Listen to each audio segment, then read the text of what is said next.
लोमिना नाम की सल्तनत में, जो चमकते शीशे के पहाड़ों और जंगलात से घिरी हुई है, शहजादी एलारा एक गैर मामूली सलाहियत के साथ पैदा होती है।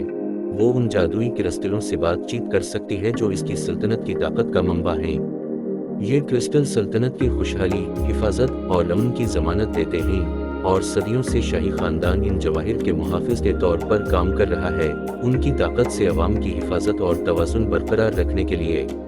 लेकिन जब एलारा बड़ी होती है, सल्तनत में अजीब व गरीब वाक़यात होने लगते हैं। क्रिस्टल, जो पहले चमकदार और रोशन थे, धुंधले होने लगते हैं और उनकी मध्यम रोशनी के साथ एक सियाह ताकत पैदा होने लगती है जो सल्तनत को तबाही की तरफ ले जा रही है।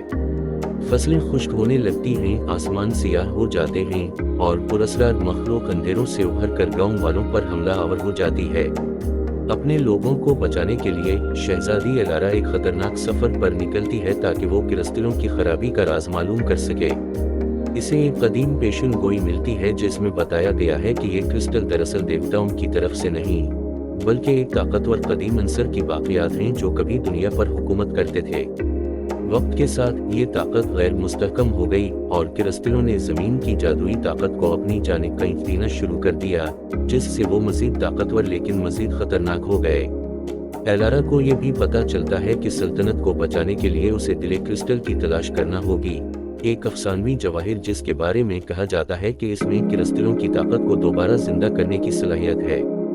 ताहम ये जवाहिर सदियों से छुपाया गया है और इस तक पहुंचने के लिए एलारा को खतरनाक चीज़ों, पुरस्कार मखलूक और कदीम तहजीबों से गुजरना होगा।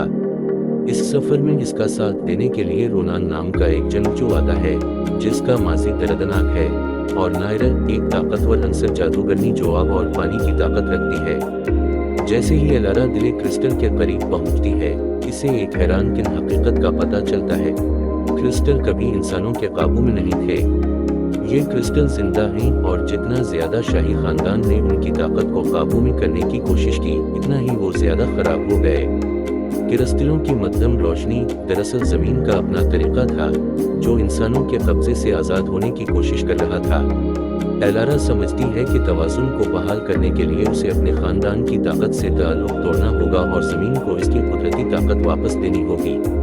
इख्तिताम, एलारा दिले क्रिस्टल को तबाह करके अपनी सल्तनत को क्रिस्टलों के जाल से आज़ाद कर देती है, और सल्तनत एक नई शक्ल में बहाल होती है जहां लोग कुदरती ताकतों के साथ हमआहंग होकर जिंदगी गुजारते हैं।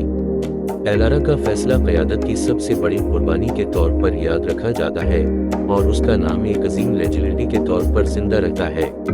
लोग अब क्रिस्टलों के बगैर भी जिंदगी गुजारना सीखते हैं और अपनी अंदरूनी ताकत को दरियाफ्त करते हैं। एलारा की कुर्बानी और हिकमत की कहानी नस्ल तक सुनाई जाती है, जो ताकत के हकीकी मानी और फितरत के साथ हमआहंगी को सिखाती है।